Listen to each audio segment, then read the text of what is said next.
자, 지금 상황에서 가장 인지를 해야 될 거는 커리어 환경이 변했다는 점입니다. 예를 들어 제가 이제 커리어 환경이 변했다고 느꼈을 때는 저는 이제 디지털 마케팅이 초기에 시작되었을 때 마케터로 시작을 했거든요. 그 당시에 이제 2000년대에는 인터넷 마케팅이 주류가 아니었어요. 근데 2009년이 지나고 난 다음에 인터넷 마케팅이 주류가 되고 전통 미디어보다 인터넷 마케팅 광고 집행이 더 많았죠. 근데 지금 현재 마케터들이 나오는 것들을 보죠. 2015년 후반대. 지금은 뭐 마케팅을 열심히 해 가지고 거기서 학교 다니면서 케이스 바이 케이스 학습하고 어쩌고 저쩌고 했는데 그냥 통계학과 출신이 나와 가지고 데이터 분석을 땅 띄우는 게 훨씬 더 돈을 많이 벌어요. 그 사람은 그게 마케팅에 관심도 없어요. 마케팅 데이터를 분석해 보고 싶었을 뿐입니다. 근데 오랜 기간 대학에서 마케팅에 애쓴 사람들보다 더 뛰어난 결과를 냅니다. 이게 문과식, 전자는 문과식이고 후자는 이과식인데 이과식의 숫자적인 개념에 그냥 시장 경험이 갇혀버리면은 전자의 문과식이 통용이 안 된다는 거예요. 이게 지금 현재 세상이 계속 변하고 있는 방향입니다. 그래서 대부분 사람들은 이런 대학적인 함정에 많이 빠지죠. 뭐 대학에서는 교수의 평가와 리포트였는데 그리고 케이스 바이 케이스를 했지만은 현실의 직장에서는 그게 동작하지 않아요. 숫자로만 동작을 해요. 그리고 여러 가지 가설들이 현실에서 측정값으로 보면은 완전히 틀리다는 것들을 많이 알게 되었습니다. 그게 2015년 이후 가장 크게 달라진 거예요. 그래서 여러분들의 꿈이 직장이 되어서도 안 되고 직업이 되어서도 안 돼요. 동기부여의 대상이 될 수는 있겠죠. 저기를 거쳐가야겠다. 하지만 결국 여러분들은 이 장기간의 인생 속에서 결국 창업을 하고 사업을 하고 그렇게 살아가게 될 겁니다. 이런 직장이나 직업들은 초기에 의존하는 세발 자전거 그리고 뭐 두발 자전거로 넘어가고 뭐 좀 더 넘어가기 위한 그런 용도로 쓰인다로 생각을 하시면 됩니다. 직장은 산업을 옮겨 다니지 못하고 직업은 산업 안에서 업계 안에 있는 거고 그래서 사람만 옮겨 다닐 수 있어요. 직장도 직업도 국가도. 그래서 여러분들이 직장이나 직업이나 국가나 이런 것들은 내가 돈을 버는 기반 기반이 있는 곳으로 생각을 하시면 됩니다. 글로벌로 돈을 벌자는 의미는 한국에만 있는 수익성의 기반을 글로벌로 여러 가지 확대하자. 이런 생각을 하는 거랑 같습니다. 투자를 할 때도 요즘은 이제 미국 주식 투자를 많이 하잖아요. 같은 개념입니다. 그래서 멈추지 않고 계속 탐험하고 탐구하고 이렇게 하는 것들이 뭐냐면은 세상이 경제 구조와 산업 구조가 바뀌었다는 거는 여기서 패러다임과 트렌드가 바뀌어서 이전에 있던 규칙이 지금대로 흘러오지 않으며 두 번째 투자 수익률의 유불리가 많이 바뀌었다라는 것들입니다. 지금 같은 시기에 전통적인 마케터가 되겠다고 열심히 노력을 하면 취업할 때가 있어요, 없어요? 없어요? 없어요. 없어요.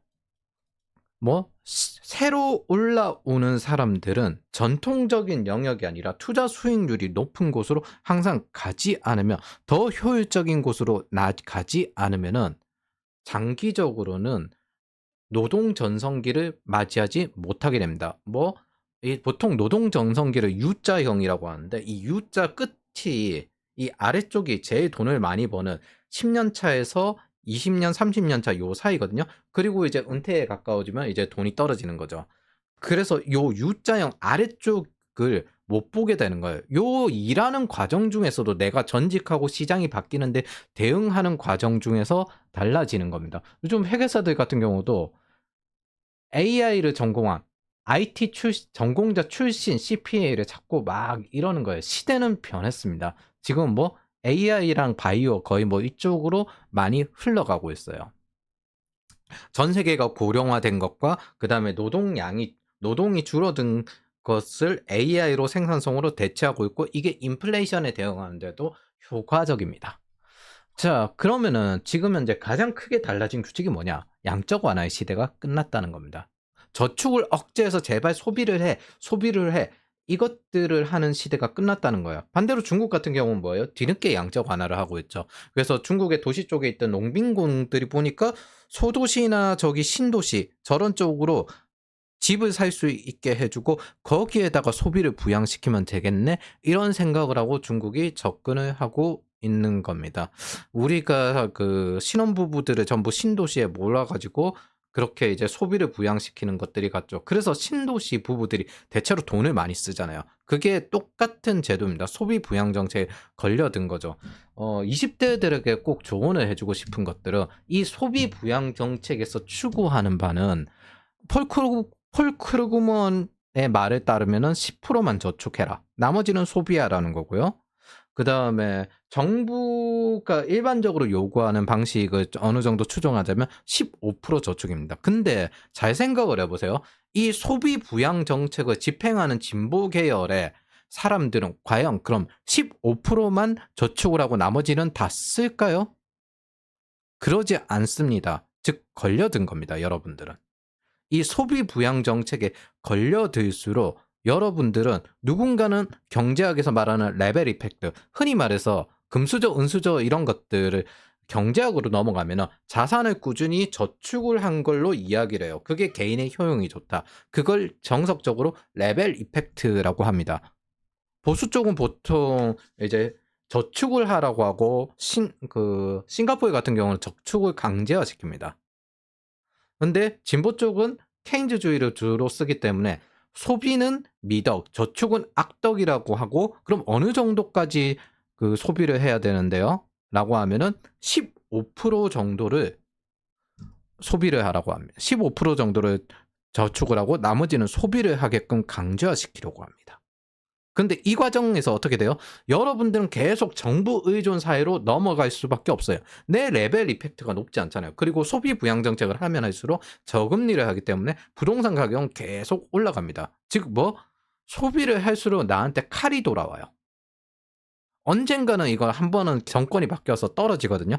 그래서 이런 거에 걸려들지 않길 바랍니다. 특히 20대 이게 시장의 엄밀히 말하면 왜곡이에요. 그리고 노예 계층을 장기적으로 만들어 놓는 방식이 됩니다. 이거의 가장 큰 장점이 뭐냐면은 중산층이라든지 위의 기득권이라든지 이쪽 전체 계층의 사회 안정을 만들어 오고 대신에 성장을 못하게 합니다. 이 중간 계층들이 중상위 계층들이 제일 싫어하는 것들이 뭐냐면은 사회가 빠르게 성장하는 것들이에요. 빠르게 성장하면 성장할수록 자신들의 권위가 내려가니까 기업 위주로 돌아가는 걸 제일 싫어합니다.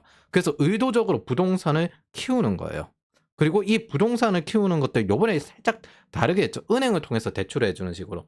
그런 식으로 해서 정부 통제 사회를 만들려고, 정부 의존 사회를 만들려고 많이 했죠. 이게 흔히 말해서 사회보험이라고 하잖아요. 사회보장 제도가 아니라 보험식으로 이렇게 가야 된다. 예. 그래서 시장 보호를 그만큼 떨어뜨리게 되는 겁니다. 시장 보호를 떨어뜨린다는 건 지금에서 신분이 변하지 않길 바라는 그런 일종의 그 보편 국가를 만드는 시스템 중에 하나입니다. 자, 어쨌든 그런 것들이 이제 끝나게 될 겁니다. 왜냐하면 이제 자유무역은 끝났고 각국 내수 위주의 국가들로 내수를 돌리게 될 거니까 이렇게 경제 선순환을 하게 될 거니까 한국은 장기적으로 결국에는 독일식 복지를 할 수밖에 없다고 저는 생각을 합니다. 왜냐하면은 내수가 없어요. 여기는 결국에는 수출이에요. 독일이랑 똑같아요. 결국에는 수출이에요. 내수가 강한 국가들에게 수출을 해야 돼요. 독일도 마찬가지고. 그러면은 글로벌에 대응할 수 있는 사람이랑 글로벌에 대응할 수 없는 사람이랑 격의 차이가 나게 되거든요. 그럼 글로벌에 대응할 수 있는 사람들과 그 양극화를 막아야 됩니다. 어느 정도는. 그래서 아마 이렇게 될 건데 여기서 세금을 더 높이면 높일수록 반대로 글로벌에 대응할 수 있는 사람은 한국에 기반해서 돈을 버는 게 아니거든요. 그래서 해외로 떠버리면 됩니다. 그리고 보통 지금 내수 중심의 국가들이 목표로 하는 게 뭐냐면은 무역 불균형을 해소하고 싶다. 그렇게 해서 여기 와서 만들어서 이 내수 안에서 생산해가지고 팔아라. 왜? 이렇게 해야만 우리 쪽 일자리도 생기지만은 다른 나라에 수출하는 나라에 무슨 문제가 생겨도 우리의 안보에는 위협이 없다. 이런 식으로 가고 있는 보호무역주의로 가고 있습니다. 그래서 아마 제가 보기에는 좀 글로벌리스트들은 전부 한국을 뜨게 될 거예요. 나머지는 남아있는 내수 위주의 에서 이렇게 저렇게 먹고 사는 사람들이 살게 될 겁니다. 그래서 여러분들은 내 소득의 기반을 직업이나 직장 이런 데 두지 말고 최대한 글로벌로 분산하려고 분산 투자를 노력을 해야 됩니다. 여러분들이 이 앞에 초반에 10년 동안 하는 것들이 그런 것들이 될 겁니다. 자, 어쨌든 지난 기간 동안 이제 청년들과 노인들에 대한 너무나도 가혹한 저축 억제 정책들이 이제 위험했죠. 저축 억제 정책들이 이제 끝나고 있죠. 그러면 이 양적 완화가 부르는 성장주 효과가 어떤 식으로 돌아가는지 이야기를 해보면은, 저축 억제를 하는 대신에 새로운 투자 영역을 찾으라는 거잖아요. 사실 5% 이하는 저축 억제거든요. 근데 새로운 투자 영역을 찾으라고 하니까 이제 VC 같은 위험한 투자를 계속 할 수밖에 없고, 정부 같은 경우도 재정 지출을 하면서 그 중앙은행 같은 곳에서 이제 정크본드를 사주는 방식의 양적 완화를 해 왔습니다. 그래서 기본적으로 저물가 저성장, 이미 제로금리 상태에서 여기서 돈을 풀어서 성장주와 그리고 원자재금 이렇게 올라가는 방식이 되었죠. 그래서 전통 기업들은 크게 성장하지 않았습니다. 사실 보면은 좀 새롭게 투자를 하고 좀 더 성장 속도가 높은 기업에 투자를 한 게 계속 올라가고 있는 거죠. 자, 그런데 여기서 보통 이 푼 돈들이 비유동 자산으로 많이 갔어요. 그리고 우리가 지난 기간 동안 살펴봤을 때 이 비유동 자산이 오른 만큼, 즉 부동산 가격이 오른 만큼 따라잡은 연봉의 평균은 되었습니다. 근데 여기서 이제 문제점은 결국에는 교통비보다 더 비싼 상태라 가지고 별의별 일이 다 옵니다. 대학원을 다녔는데 텐트를 치고 그냥 노숙을 한 1년, 2년 하면서 그렇게 수업을 듣는 사람도 생겼었고, 영국에서는. 미국 같은 경우에는 아예 그냥 비행기비가 더 싸다. 그래서 비행기를 타고 왔다 갔다 하는 상황도 생겼습니다. 그런 시대들이 이제 좀 끝나야 될 때가 왔습니다. 너무나도 청년층과 노인층에 대한 화폐 녹이기로 통해서 부작용이 심각해졌어요. 동시에 새로 이제 돈을 버는 사람은 이제 저축을 많이 하고 현금을 많이 보유해서 이자 배당이나 이런 것들을 많이 받을수록 점점 더 좋아질 수는 있을 것 같긴 한데, 이게 어떻게 될진 모르겠습니다. 한국에서는 건보료나 이런 것들이 있고 또 수출 같은 경우도 어렵기 때문에 어찌됐든 우리는 글로벌로 가서 글로벌 기반을 많이 가져야 됩니다. 그리고 미리 경고를 하는데, 요거 이해 못하면 투자에 쓰지 마세요.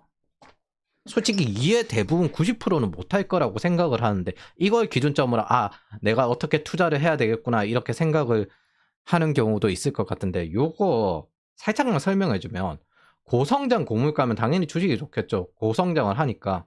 근데 고물가니까 금리를 올려서 이 고물가를 잡으려고 할 거잖아요. 그럼 저물가 고성장으로 넘어갈 거고, 이게 흔히 말하는 태평성 때인데, 이런 것들이 단기적으로 뭐 길게 가봐야 한 2년 이렇게 왔다 갔다 한단 말이에요. 그럼 여기서 지금 현재 저물가 고성장이 되었을 때 요걸 유지하고 싶어 하는데 고성장은 저성장으로 떨어지는 경우가 많습니다. 그래서 우리가 지금 보고 있는 게, 미국이 지금 현재 저물가 고성장 단계로 들어왔잖아요. 인플레이션은 잡혔고. 그러면은 이제 다음은 고물가 저성장으로 갈지, 저물가 저성장으로 갈지, 아니면 고물가 고성장으로 갈지, 요걸 모른다는 거예요. 이 다음을 모른다는 거예요. 지금 상태는 알 수가 있는데. 그래서 그 상태에 대해서 지금 그래서 저물가 고성장 때문에 결과론적으로 주식이 좋았구나, 이렇게 보게 되는 겁니다. 우리들은. 그래서 다음을 예측을 할 수가 없어요. 어느 쪽으로 가게 될지. 이걸 보고 이제 주식을 내가 사야 되고 채권을 사야 되고 이렇게 예상하면은 이제 그때부터 틀려 먹게 되는 겁니다. 그래서 미리 경고하는데, 이거 가지고 하려고 하지 마십시오. 알 수가 없어요. 보통 지금 채권을 가지고 있는 사람들 같은 경우에는 저물가 저성장이 되고, 그럼 금리를 낮출 것이다, 이렇게 되면. 그러면 뭐 채권이 좋게 될 것이니까.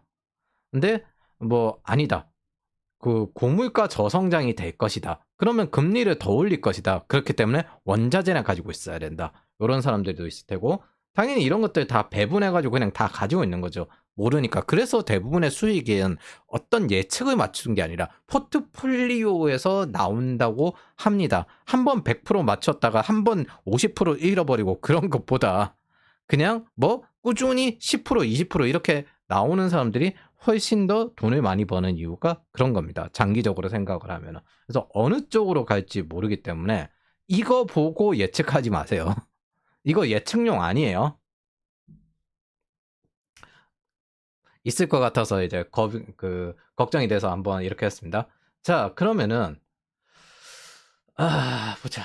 이런 소득 부양 정책, 저축 억제, 양적 완화 정책은 실물 경제를 위태롭게 만듭니다. 그래서 그 실물 경제를 가장 위태롭게 만드는 것 중에 하나가 부동산 임대료고, 그 피해로 젊은 층의 소득은 증가하지 않았고, 그 다음에 실질 소득은 더 떨어졌고, 명목 소득도 떨어졌죠. 사실은 지금 한국 같은 경우에는. 그러면서 임대료는 계속 내야 되고. 그래서 서울에 있는 80% 넘는 청년층이 전부 뭐 빈곤층에 들어가고, 고령층 같은 경우는 뭐예요? 연금이 들어가고, 거기에다가 세금은 계속 높아져요. 이렇게 해서 이 재정을 커버하기 위해서 요런 상태가 되는 겁니다. 그래서 캥거루족 현상이란 건 글로벌적 현상이에요. 그래서 이게 전 세계 고령화 문제도 있지만은 한국의 고령화는 이제 아랫계층은 그걸 받아내야 되거든요. 윗계층 같은 경우에는 이제 국민연금이나 이런 것도 받고, 20대에게는 아무런 관심이 없어요. 실제로 정말 20대에 관심이 있다면 연금 개혁을 하고, 그 다음에 여러 가지 세금을 우리가 더 내서 이 재정 지출한 것들을 갚겠다, 이렇게 나오는 게 정상적인 접근이겠죠. 이걸 하겠다고 하면 무슨 이야기가 들릴까요? 어마어마하게 정치적 자살이 될 겁니다. 그런데 20대들과 30대들, 뭐 그 밑에 10대들에겐 되게 좋은 정책이 되겠죠. 안 할 거예요. 바라는 거 오히려 이런 걸 바랄 거예요. 소득 상속세, 보유세 이런 거 줄여라.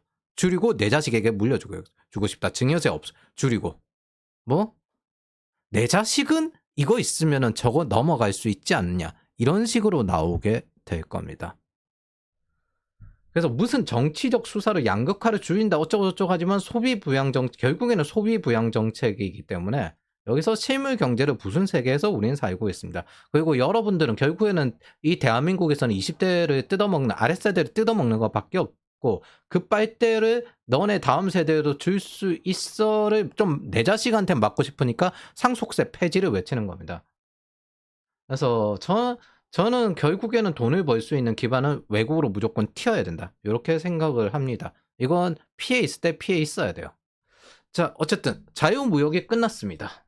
그러면 이 자유무역이 끝났기 때문에 비효율적인 걸 감수하고 보호무역을 하는 이유는 내수 국가들에게는, 미국이나 일본이나 유럽이나 중국이나 이런 국가들에게는 원하는 게 뭐다? 우리는 여기서 안보에 관련된, 공급망 안보에 관련된 내용이 된다는 거예요. 특히나 반도체가 그렇죠. 그래서 미국은 또 그리고 더 이상 자국의 희생을 볼 수도 없고 중국과 경쟁을 하고 있잖아요. 그래서 더 이상 수출 무역 흑자를 동맹국 몇 군데에서 봐줄 수도 있겠지만 기본적으로 봐주지 않는 페이스로 가고 있습니다. 즉 지금은 다극체제다. 그래서 자국 실물 시장을 키워야 하게끔 지금 시스템이 바뀌었어요. 그러면 자국무역이 끝났다는 건 금리가 어느 정도 앞으로는 계속 높아질 가능성이 생길 텐데, 그걸 감안하고도 하겠다는 게 첫 번째. 두 번째, 미국의 입장에서는 과거에 금리를 고점으로 높였을 때 동유럽의 돈이 전부 빠져나가면서 소련 체제가 점점 붕괴되기 시작했거든요. 즉 금리를 높일수록 중국을 압박하기가 더 편해지는 겁니다. 지금 이게 중국에서 돈이 빠져나가는 현상 중에 하나의 배경도 여기에 있어요. 중국 정부 자체를 신뢰하지 못하는 것도 있지만. 그래서 기본적으로 비용이 높아질 것이기 때문에 전체적으로 비효율을 감수하더라도, 그래서 금리가 단계별로 높아질 겁니다. 두 번째, ESG 끝났습니다. 지금은 이제 전 세계에서 가장 큰 문제, 에너지 문제 아닙니다. 식량 문제입니다. 근데 그 배경이 ESG예요. 그리고 ESG의 대상 중에 하나는 농업이었는데, 유럽의 농민들이 트랙터를 몰고 왕의 목을 치는 듯한 그런 시위를 했습니다. 유럽 전역이. 그리고 전기차도 손절했잖아요. 뭐 유럽의 내수가 약해질 것 같으니까. 뭐 다시 원자력 확장 중입니다. 지금 전부 다. 그래서 ESG 끝났습니다. ESG는 사실 미국을 견제하기 위한 유럽의 작전이었고, 그 다음에 유럽 대상으로 무역 흑자를 내는 여러 가지 제조업 국가들의, 그러니까 원자재 국가들에 대한 압박이었는데 지금 오히려 미국과 중국이 대응을 더 잘하고 있죠. 그러니까 뭐예요? ESG를 띄웠던 유럽이 그걸 손절해 버리고 있습니다. 그렇다고 친환경이 되지 않을 거라고 이야기하는 건 아니에요. 전기 자동차나 전기 비행기나 이런 건 장기적으로 될 겁니다. 지금은 이제 결국에는 원자력을 다시 회귀하고 그다음에 거기에 태양광과 이런 것들을 뿌리는 입장이거든요. 여기서 미국 태양광과 한국 태양광의 차이를 알아야 되는데 미국은 태양광 단지를 하고 있지만 이게 중국의 돈이 너무 들어가니까 아직까지는 지금 확장을 시키고 있진 않아요. 단계별로 천천히 확장을 시키고 미국 안에서 태양광이 다 커버가 가능할 때 태양광을 본격적으로 확장을 시킬 겁니다. 현재 상태에서는 미국에서 제일 싼 그 에너지원이 태양광입니다. 그리고 원자력 원전 지금 확대 중이고 새로 연구를 하고 있고 본격적으로 돈을 투자하고 있고 유럽도 그래서 다시 원전을 확대하고 있어요. 여기에다가 미국은 세일 오일 이후부터 천연가스나 석유 같은 건 이미 충분히 많은 상태이기 때문에 그리고 썬벨트 위주로 제조업이 들어가기 때문에 그 제조업이 제일 전기를 많이 쓰거든요. 그 제조업을 쓰는데 썬벨트 계통 그쪽에는 사막 지형도 있고 바람도 잘 불기 때문에 사실 풍력이나 태양광 하기도 좋고 석유가 이미 거기서 나기 때문에 천연가스 가지고 전기도 가장 많이 하고 뭐든 다 할 수 있어요. 흔히 말해서 가장 축복받았다는 지역 자체를 따질 때 썬벨트 이 남부지대가 가장 자원적으로 축복받았다고 볼 수 있습니다. 그래서 이 환경 제국주의가 끝났습니다. 이제는. 자, 그러니까 어떻게 돼요? 자유무역도 끝났고 ESG도 끝났잖아요. 그래서 ESG에 반발한 개도국 그리고 내수가 큰 개도국이죠. 인도 그리고 원자재 국가들 인도네시아 같은 그리고 브릭스 그 남미 쪽 국가들 자원 좀 있고 원자재 수출하고 식량 있는 국가들 보호무역 수출 통제로 대응하고 있습니다. 이제 완전히 보호무역 체제예요. 그러니까 금리를 더 내리기 힘든 거예요. 뭐 인도네시아 같은 경우 니켈이나 이런 것들 아예 자체가 수출에 대해서 통제를 하고 있습니다. 그래서 뭐 이런 금속들 수출 통제하면서 야 너네들 이거 가져가고 싶으면 여기에 공장 만들어서 완제품으로 가져가. 이런 식으로 가고 있어요. 그게 인도네시아에 공장이 지어지는 배경입니다. 광물 수출 통제나 이런 것들이 지금 일상이에요. WTO랑 가트롤이 더 이상 동작하지 않습니다. 이유가 이렇게 경고를 해도 더 이상 2020년대 이런 일로 경고를 해서 ESG랑 한창 뛰었는데 그래 우리도 수출안에 대응이 되는 상태인 거예요. 니들이 수출 안 받으면 어떻게 할 건데 유럽은 날이 갈수록 더 힘들어질 가능성이 높습니다. 뭐 옛날 것을 지키려다 보니까 앞으로 나아가는 건 못하는 상태인 거죠. 그리고 정치적 자존심 또 있어요. 남미 국가들의 상당수는 유럽의 식민 지배를 경험해 본 나라들이니까 EU의 이런 환경 제국주의는 자국의 발전을 막고 과거의 식민지 취급을 벗어나지 못한다는 자존심을 계속 건드린 그런 행위 중에 하나가 됩니다. 그래서 ESG는 완전히 끝났고 단지 환경적으로 그냥 그 더 효율적인 기술로 발전할 거예요. 예를 들어 미국의 사막이나 이런 데는 태양광이 더 효율적이니까 그리고 풍력이 더 효율적이니까 그런 식으로 더 효율을 향해서 발전하게 될 겁니다. 그리고 뭐 대기 오염 공기 같은 걸 불편하지 않은 수준. 우리나라에서 태양광이 안 맞는 이유 자체는 지금 이제 태양광 사기나 이런 것들 다 뜨기도 하는데 태양광이 안 맞는 이유 자체는 산을 깎아서 거기에 나무를 잘라서 태양광을 지어야 되기 때문입니다. 집별로 태양광을 하는 거랑 달라요. 태양광 단지를 해서 공장에 쓰는 에너지를 쓰기 위해서는 그런 식으로 바뀌게 됩니다. 그래서 우리나라에는 태양광이 안 맞아요.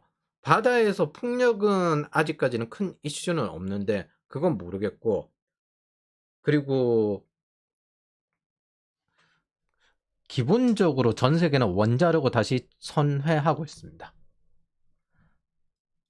그리고 네 번째, 친바이든 경제학자들조차도 재정 안정을 요구하고 있어요. 사실 지금 고성장을 하는 이유 자체가 여러 가지 여러 가지 이제 부채도 탕감해주고 돈도 뿌려주면서 돈을 쓰게끔 해주는 거거든요. 그러다 보니까 학자금 부채를 탕감해주니까 카드 부채가 올라가요. 그런 식으로 하는데 중앙은행은 금리를 계속 높이고 있잖아요. 그럼 사실 이때는 정부도 같이 재정을 축소를 시켜 놔야 되거든요, 뿌리는 돈을. 그런데 그걸 안 하고 지금 선거에 앞서 가지고 이걸 대비하고 있는 상태인 거죠. 뭐 미국도 다음 대선이 있으니까. 그래서 바이든 근데 친바이든 진영조차도 전미 경제학회에서 재정 안정을 요구하는 수준까지 내려왔습니다. 이거 부채 늘어나면은 다시 인플레이션 온다. 안 된다. 그리고 다섯 번째, 채권왕들이 대체로 저금리 시대가 끝났다고 이야기를 해요. 채권으로 유명한 사람들이 빌 그로스랑 그리고 하워드 막스 있거든요. 그리고 한 명 더 있었는데 기억이 안 나는데, 이 사람들이 지금 하는 소리가, 나는 저기 고금리에서 점점 떨어져 오는 이 환경 하에서 나는 채권의 이득을 얻은 것이다. 뭐 여기서 채권 이자 얻고 떨어졌을 때 그 이자 얻은 걸로 사가지고 다시 오르면 팔고, 떨어졌을 때 이자 얻은 걸로 사서 오르면 팔고 해서 채권 금리가 이렇게 오르면 이제 채권 금리 올랐을 때 채권을 사고, 떨어지면 이제 채권을 팔고, 요런 식으로 해서 떨어지는 과정에서 아비트라지를 얻어서 현금을 더 늘려가지고 채권으로 이익을 얻었다. 그래서 채권왕이다. 근데 나는 이제 주식을 더 좋아한다. 앞으로 이렇게 올라갈 거니까. 이런 식으로 생각을 하고 있고, 하워드 막스도 더 이상 이렇게 저금리, 제로금리, 초저금리 이런 시대는 오지 않을 것이다 라고 이야기를 하고 있습니다. 적어도 단계별로 이게 역순으로서 다시 올라가는 시대가 올 거라는 거는 모두 다 동의를 하고 있어요. 다시 제로금리로 오기에는 상당히 어렵다. 그리고 그 위에 환경적인 구조적인 요소들도 제로금리가 어렵다는 걸 모두 말하고 있습니다. 그래서 뭐 하이드 채권을 사라고 하는 이야기도 이것 때문이에요. 자, 그러면은 이 변수가 달라질 수도 있는데, 요거에 대해서는 이제 뭐 언제나 확신을 가지고 올인하면 안 되니까 달라질 수 있는데, 정치를 제외하면은 전쟁이 일어났을 경우에는 금리를 무조건 제로금리로 만들고 돈을 풀어야 됩니다. 전쟁을 할 경우에는 금리를 필연적으로 놔두고 국채를 발행할 수밖에 없어요. 사실 전쟁을 대비하면은 채권보다는 방산주를 좀 사놔야죠. 네. 그래서 정치적인 문제도 그리 안전할 것도 아니고, 그 트럼프가 파월의 그 금리 인하를 아마 압박할 거라고 다들 예상을 하고 있습니다. 팬데믹 기간 동안 바이든은 파월의 연임을 방지해서 루빈 룰이란 걸, 중앙은행에 개입을 하면 안 된다는 걸 그거 어겼거든요. 파월이 연임을 했는데 그때 대응을 못하게끔 어겼어요. 근데 지금 미국도 한국도 사실 전 세계가 대부분 정치와 경제, 사회 문제가 통합화되어 있고, 이것들은 해결이 되지 않는 상태인 겁니다. 세상이 굉장히 혼란한 상태예요. 정리하면 자유무역 끝났고, ESG는 사기다. 이게 끝났고, ESG 철퇴를 받았던 원자재 국가들이 수출 통제를 하기 때문에 비용이 쌍으로 상승합니다. 그리고 ESG를 통해서 지금 사실 식량의 문제가 근본적으로 더 세게 오고 있거든요. 그래서 네덜란드가 주목받는 거예요. 저기는 도시 농업이나 이런 여러 가지 농업을 하고 있네. 그리고 친바이든 경제학자들조차도 돈 풀지 마라, 재정 안정을 요구하고 있습니다. 그리고 채권계 사람들도 장기적으로 이걸로 먹어서 돈을 많이 번 사람들도 장기적으로 금리가 올라갈 것이라고 예상을 하고 있어요.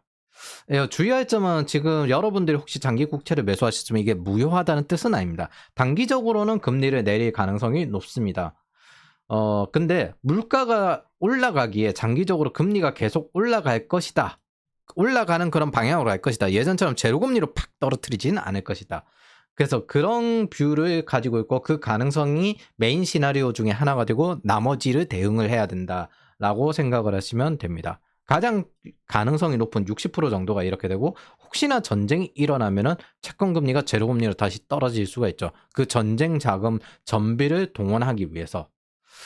어쨌든 우리는 이 여과기를 통과해야 되니까. 자, 그래서 이런 환경 속에서 그 스타트업과 VC들이 나오는데, 이제 VC 시스템들이 너무나도 이제 금융 불균형이 심해졌고, 이제 다시 금리가 올라가면은 VC 시스템이 죽을 것이다라고 생각을 하고 있습니다. 그래서 금리가 높아지면 전통 금융권이 강화될 수밖에 없다. 뭐 저축이 굉장히 중요해진다. 반대로 지금 현재 VC에 투자를 받은 스타트업보다 부트스트래핑, 뭐 자기 돈으로 스스로 성장하는 그런 시스템이 늘어날 것이다 라고 다음 창업 시스템은 이렇게 될 것이다 라고 예상을 하고 있습니다. 대표적으로 에어비앤비가 이 부트스트래핑으로 컸죠. 그래서 저축 부양 정책으로 회귀해야 될 때라고 생각을 합니다. 정부에 의존하는 사회가 아니라 스스로 자강을 해서 자활하는 사회. 그런데 이 지난 기간 동안은 너무나도 저축 억제가 강했어요.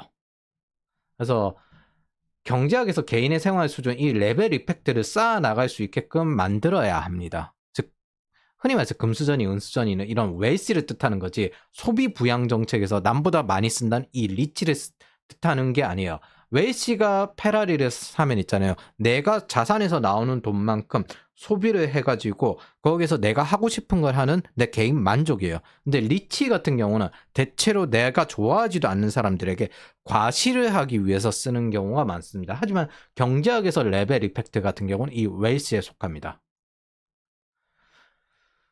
자, 그리고 이런 리치들을 위한 것들은, 소비 부양 정책의 주 대상들은 신도시 위주의 대상이 될 수밖에 없고, 이제 사실 졸부들을 양산하는 이유가, 그것들의 부동산 졸부들을 양산하는 이유 자체가 이것 때문입니다. 이 리치, 소비를 할 것이기 때문에. 동탄이니 뭐니 이런 신도시들의 대부분 사람들이 소비를 상당히 많이 하게 되죠. 그리고 대체로 비싸요. 그런 것들 뭐, 그래서 언제나 재무 비율이 메인입니다. 그냥 재무 비율이 메인. 여러분들은 항상 이걸 생각해야 돼요. 이거 중국의 후커우랑 같거든요. 이런 식으로 농민공들. 그래서 여러분들 항상 머릿속에 생각을 해야 됩니다. 뭐 이 정책 집행하는 사람들은 15%만 저축을 하고 나머지는 소비할까? 그렇게 하면 있잖아요. 못 사요. 이렇게 재산 못 모아요. 레벨 이펙트 못 모읍니다. 이런 악마적 정부의 악마 경제에서 정부를 믿는 게 제일 안 좋은 겁니다. 정부의 악마적 속삭임에 속지 마세요. 제가 하는 말은 소비를 전혀 하지 말라는 게 아닙니다. 여러분들의 저축을 충분히 한 만큼 그 다음 그 저축에 대한 고통을 완화할 정도의 소비를 적절하게 하라는 거예요. 버는 것보다 적게 쓰는 건 모든 재무 비율의 가장 기본입니다.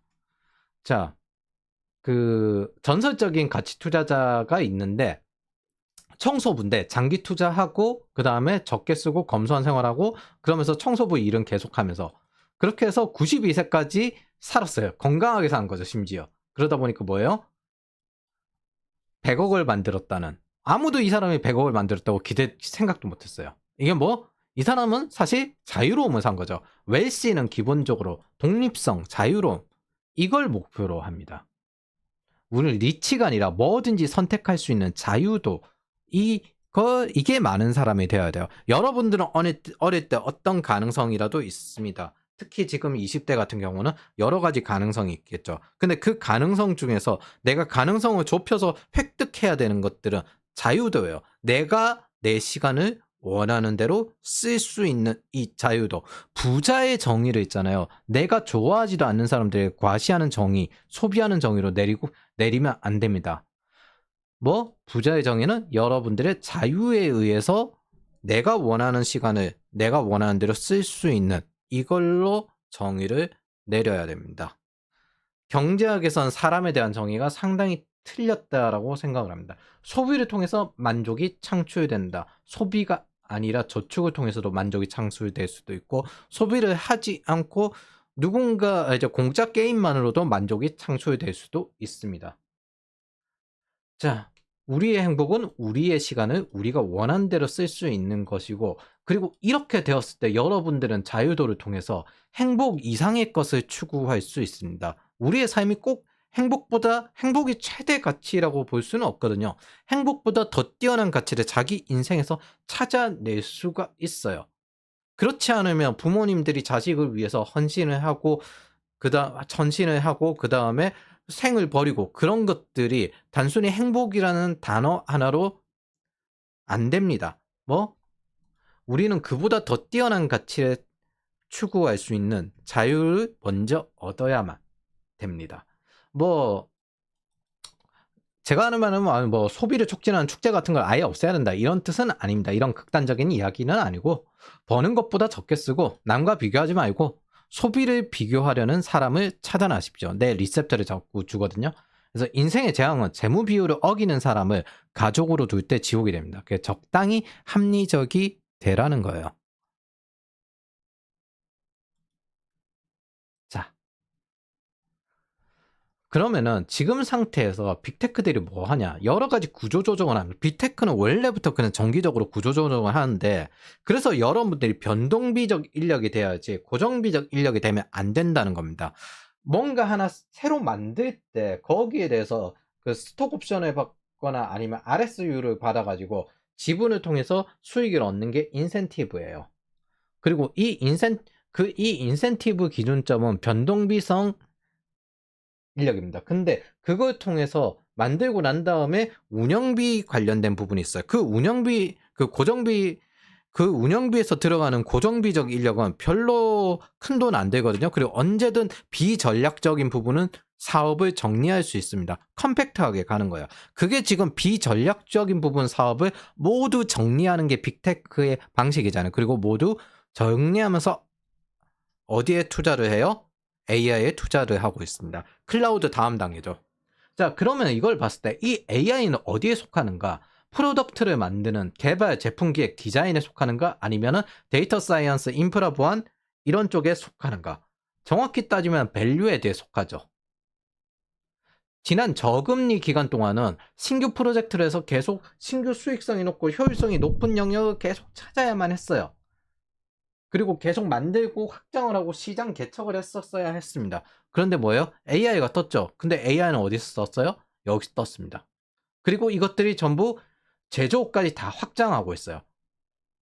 뭐? 밸류에드가 프로덕트 그룹에 목을 치고 있습니다. 제가 최근에 보는 거는 챗GPT로 이 디자인과 이런 것들을 한 8명 정도의 8개 생성형 AI의 팀으로 나눠요. 그리고 한 명에서 그 팀을 컨트롤하는 거예요. 그러니까 개발했던 사람이 과거에 개발이 여러 가지 퓨전팀에서 8명이 필요했다면 이제는 뭐? 한 명 가지고 8명의 역할을 할 수 있는 상태가 된다는 겁니다. 특히 초기 사업 같은 경우는 더더욱 그렇고 빨리 만들어서 먼저 해봐라 라는 이 린 스타트업 방식이 생성형 AI를 사용해서 빨리 해봐라 라는 방식으로 바꿨다고 생각을 하시면 됩니다. 뭐 회사에서 비즈니스 구조 있고 사업 구조고 조직 구조인 걸 기억을 하면은 지금 이게 구조 조정을 하면서 비전략적인 부분을 조직을 변화시킨다는 거는 뭐 모두 AI로 컷이 되었다는 겁니다. 그러면 우리가 AI에 관련된 일을 하는 클라우드 데브세옵스나 아니면 이런 AI, LMM 이런 쪽으로 진출을 하거나 아니면은 생성형 AI를 가지고 만들거나 사업을 하거나 B2C를 하거나 그렇게 접근을 해야 됩니다. 자, 이런 지금 현재 반도체가 팔리는 것도 그리고 SK 하이닉스가 삼성전자보다 좀 더 주목을 받는 이유도 이 AI 배경으로서 빅테크들이 지금 현재 데이터 센터를 급히 구축을 하고 있기 때문입니다. 좀 더 확장을 해야 되는 규제들이 생겼거든요. 각국에 만들어야 되고 그다음에 좀 더 AI에 대응한 그 반도체를 사용해 가지고 데이터 센터를 확장해야 되고 이게 후경기에 할 경우 너무나 돈이 많이 들어가요. 그래서 지금 미리 운영적인 부분은 안정화시켜 놓는 겁니다. 그게 반도체가 팔리는 이유예요. 그리고 반도체는 지금 자기들이 직접 설계를 하고 있잖아요. 그래서 이것들에 대한 여러 가지 기회들이 있을 겁니다. 그리고 클라우드를 좀 더 보면은 워터폴 기업들이 이제 클라우드로 전환 중입니다. 그리고 최근에 정부 전산망 마비 사태도 있었기 때문에 이제 구시대 인프라를 어느 정도 클라우드화 시켜야 될 필요가 있습니다. 그 대표적인 게 망분리가 먼저 어느 정도 논리적 망분리 해제되는 방식으로 넘어갈 거라고 예상을 합니다. 클라우드와 AI와 그다음에 제로 트러스트에 방해가 되면 안 되기 때문에. 그래서 우리가 여기서 일을 하는 거는 이런 부분에서 할 수 있지만은 우리가 따로 해야 될 거는 부업을 해야 될 건 노코드와 생성형 AI로 인한 이런 사업을 이제 블로그나 이런 거 하는 시대는 지났어요. 그래서 신규 프로젝트는 점점 떨어지게 될 겁니다. 하이퍼 스케일러가 새로 되는 기업들과 이런 데이터 수요가 급증하는 시기인데 이게 계속 지속이 되려면 사용하는 수요도 늘어나야 되잖아요. 모바일 컴퓨터 뭐 이런 쪽으로. 근데 요즘 이거 주기가 떨어지고 있거든요. 그래서 그리고 지금 현재 전 세계 제조업 주기도 떨어지고 있어요. 즉 뭐 상품 수요가 떨어지고 있다는 겁니다. 반대로 미국의 카드 가계 부채는 늘어나고 있고 좀 상당 부분 높은 상태입니다. 그래서 한 번은 떨어질 것 같은데 AI 버블이 어떻게 떨어질지 모르는 상태입니다. 그거는 예상할 수 없어요. 미국의 소비자 심리 지수가 이렇게 좀 어느 정도 되어 있는 상태인데 요게 떨어지는 순간 미래를 비관한다는 뜻이기 때문에 위태로워집니다. 어쨌든 이 반도체 붐 때문에 네이버와 하이닉스도 채용 통제를 풀었어요. 삼성이 안 뜨는 이유 중에 하나는 굳이 경쟁사에 가까운 기업한테 돈을 주고 힘을 몰아줄 이유가 없기 때문에 사실 삼성전자에 좀 더 돈을 투자하지 않는 것도 있습니다. 반대로 우리나라 반도체 외에 또 필요하다고 생각을 하는 게 반도체 외에 새로운 상품이 필요하다고 생각을 하는 게 일본과 유럽은 자국 내 반도체를 생산해서 사용하려고 합니다. 왜냐하면 여기는 자국 내 반도체가 부족한 상황이고 반도체가 없을 때 어떤 상황이 벌어지는지 확인을 했고 전쟁을 통해서도 확인을 했기 때문에 근데 이게 그래서 지금은 이제 반도체를 자국 내에서 생산하는 게 안보로 받아들여지는 상태입니다. 그래서 각종 규제의 시대를 맞이하게 될 거예요. 보호무역주의 진짜 자국 내 내수를 살리기 이런 식으로 돌아가게 될 겁니다.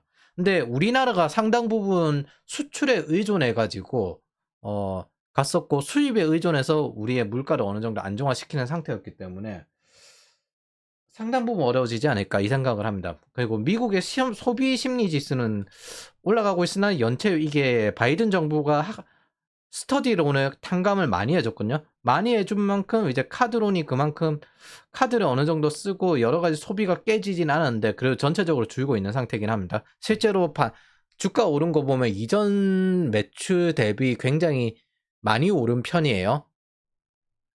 근데 이 크레딧 카드가 어느 정도 증가하고 있는데 이게 제 개인 생각인데 이제 좀 쓸 수 있는 돈의 한계점에 도달하고 있지 않는가 그런 생각을 하고 있습니다. 어쨌든 미국의 가계부채는 지금 현재 사상 최고치입니다.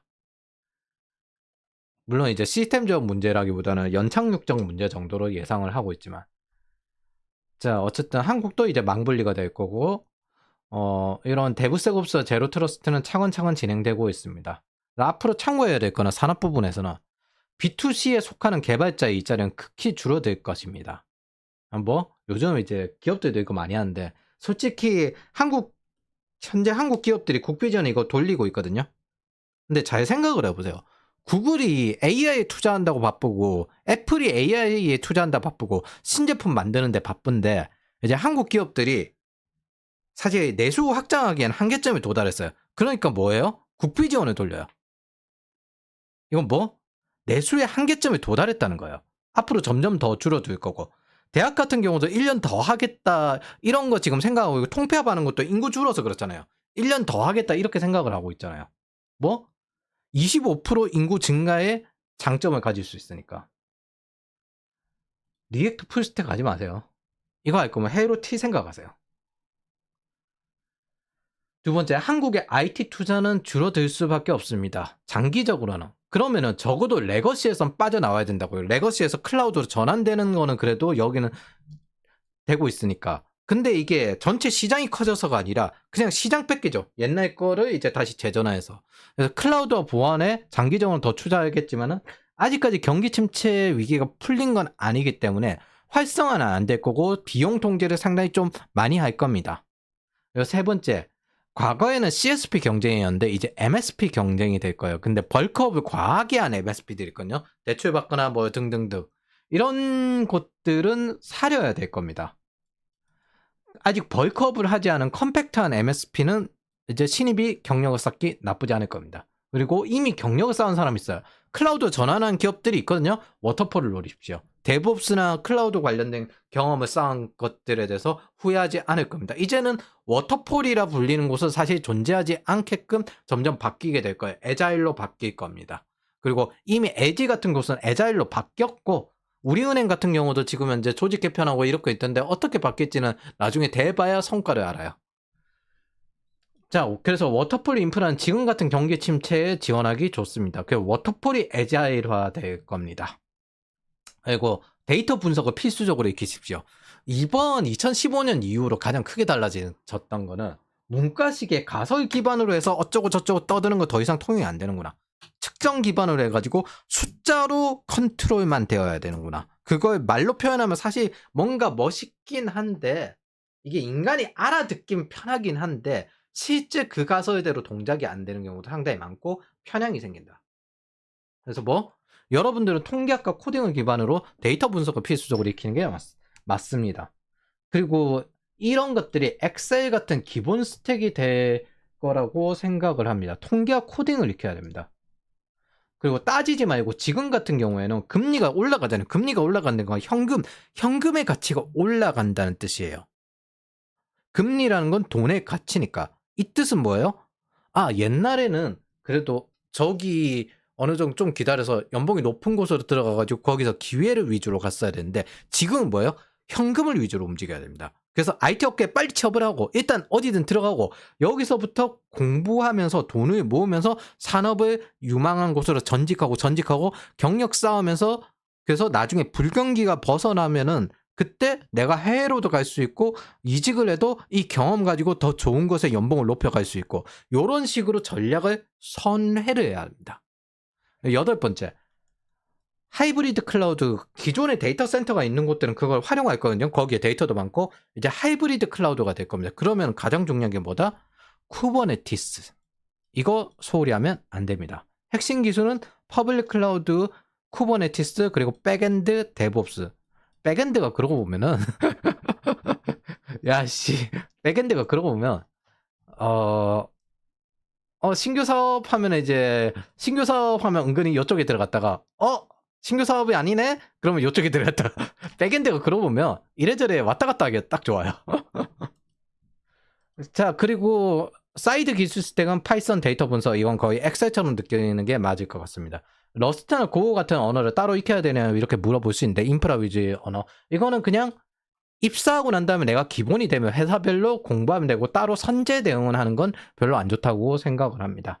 언제나 중요한 건 여러분들의 시간 수익률, 그리고 비즈니스 수익률, 투자 수익률, 효율성이 좀 더 높은 곳으로 지향을 해야 됩니다. 그 투자 수익률이 몰리는 곳들이 지금 현재 AI고 그것들을 기반한 클라우드를 기반으로 되어 있습니다. 특히 여러분들이 개인적으로 해야 될 거 생성 AI로 무조건 개인 부업을 할 방법을 찾아야 됩니다. 이게 스테이블 디퓨전으로 만화 만드는 거거든요. 이거 여기 진짜 인구수 많이 줄어들 겁니다.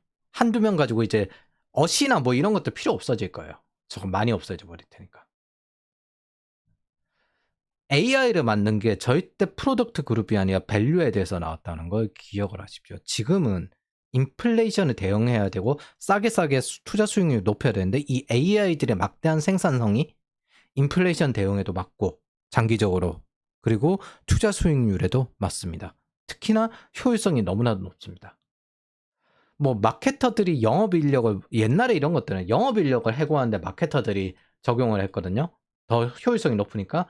근데 대부분의 영업인력은 대체했지만 모두 해고하지는 않았죠.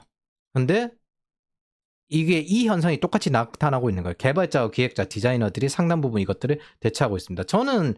저도 겪었지만은 전통 미디어가 디지털 미디어에 밀리는 것들 저도 겪었지만은 금융권 같은 경우에는 서프라임 이전에는 전부 애널리스트나 영업 이런 쪽에 전통 금융권 사람들이었다면 그 이후부터는 코딩을 하는 사람들, 퀀트를 하는 사람들, 금융공학을 하는 사람들 이런 사람들로 많이 대체된 것들을 봤습니다. 그러니까 적어도 5년 정도는 초기에 호경기지만 5년 이후부터는 새로운 게 튀어나와서 그걸 대체해야 된다고요. 그래서 내가 한 직업이나 직장이 혹은 한 지역에 속하는 국가 같은 게 장기적으로 영원히 좋겠지 이 생각을 하고 있으면 안 되는 겁니다. 지금 아이폰이 처음 나와서 앱스토어에서 모바일 어플리케이션 만들던 그 시기랑 같아요. 이 생성 AI는 꼭 해야 됩니다. 단 부채만 지지 말고 그리고 달러 벌어야 돼요. 영어권에 팔아먹을 생각을 노력을 하십시오. 적어도 제가 보기엔 강달러가 쉽게 사라지진 않을 것 같습니다. 미국은 고압 경제를 결국에는 성공을 했습니다. 근데 한국은 저성장 상태이기 때문에 다시 저금리로 내려갈 거예요. 이게 지금 현재 독일과 똑같이 우리나라가 앞으로 대응해야 될 시대입니다. 여러분들은 어찌됐든 저 달러를 벌 수 있는 해외에서 돈을 벌 수 있는 기반을 하나로 더 만들려고 노력을 하셔야 됩니다.